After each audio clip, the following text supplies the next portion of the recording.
Hey guys, welcome back. I'm Otaku Mike, and today I want to look at I would say, underrated Monster Girl manga. But I wouldn't say it's necessarily just a Monster Girl manga because it doesn't necessarily always focus on the Monster Girl aspect. I would say monster people in general because it's more of like a monster world.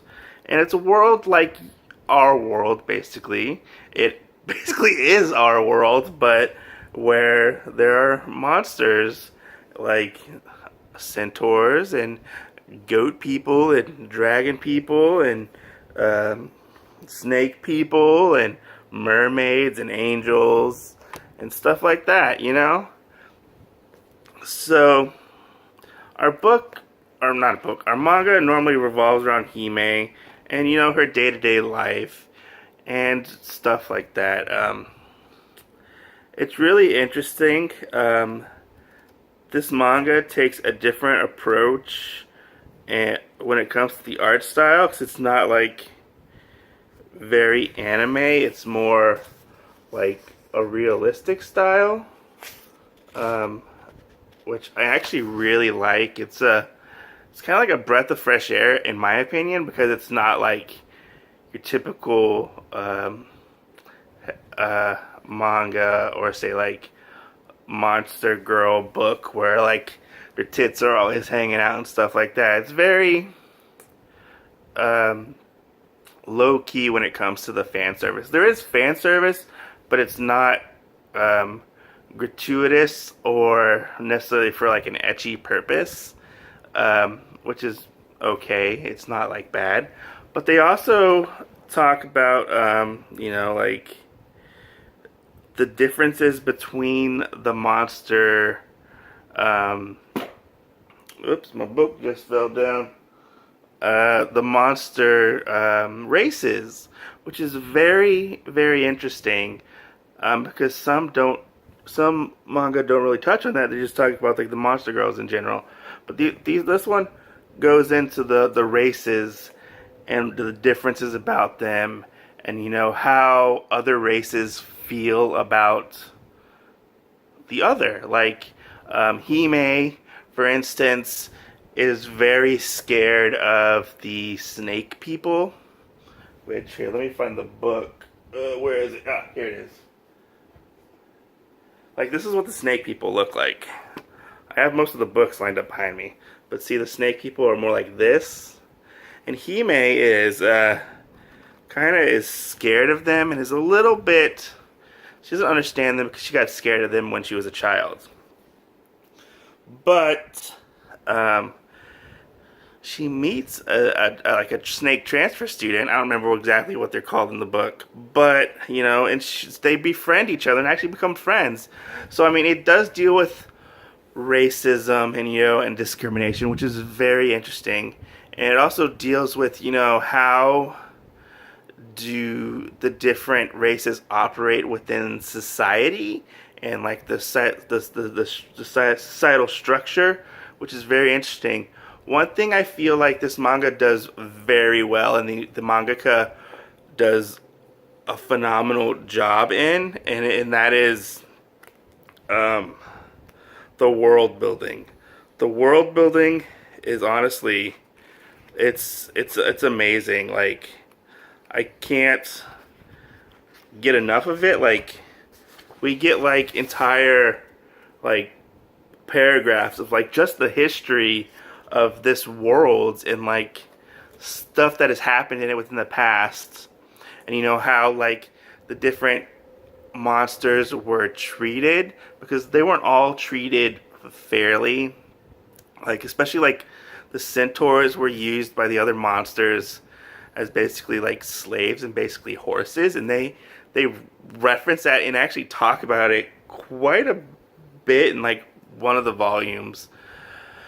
Because and they actually show it, which was kind of interesting. Like, they show pictures from like a history book at one point, because the whole concept is in this world is that they want everybody to be equal, which is very interesting. And they've talked about it like there's like a government position, government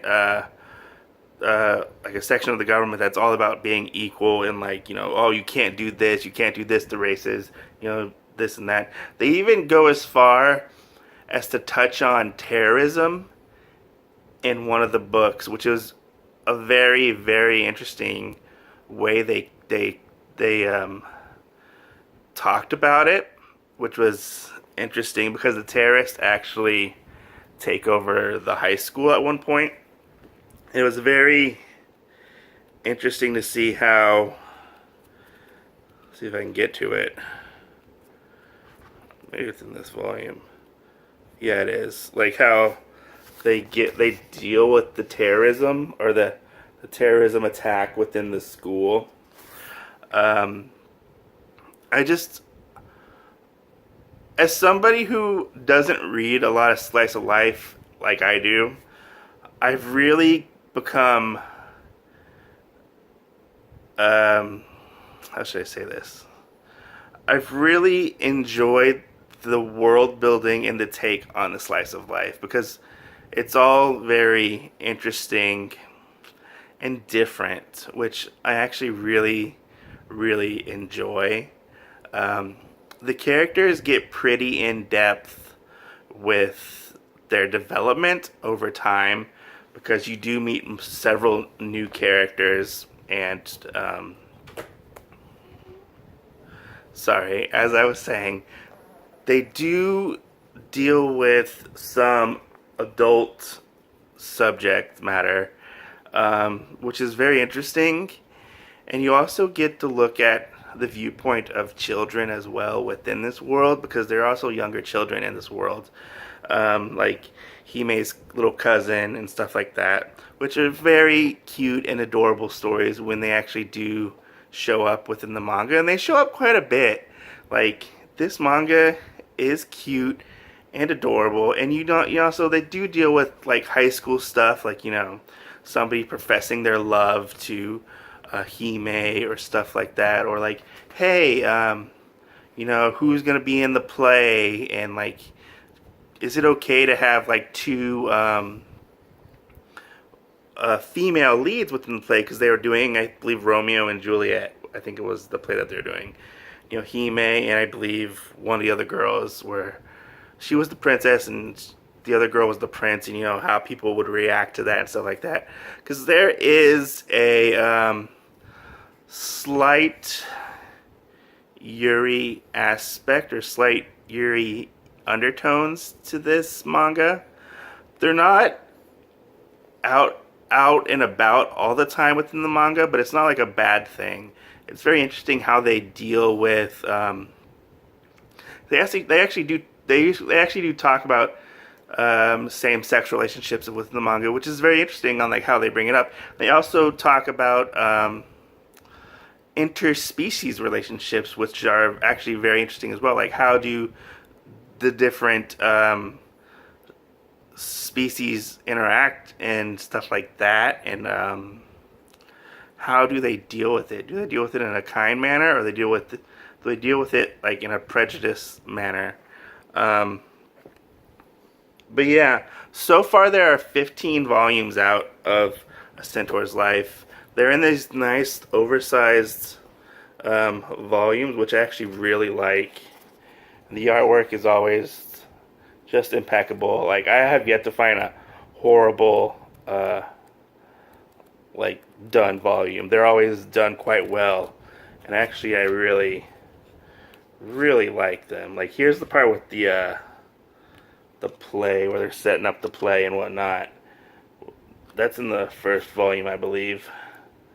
See, they're just discussing it and stuff like that, and you see them kiss. It's so adorable. But yeah, I've really enjoyed this manga, and I hope other people look into it as well, other manga tubers or just other fans in general. It's an interesting read and it's a fun read. It's not for everybody, but if you're interested in it, it's an interesting take on a slice of life / monster people book. I thoroughly enjoy it. It's a different look into the world of a monster person. Um, but I'm Otaku Mike. Thanks for watching. I hope you guys enjoyed this video.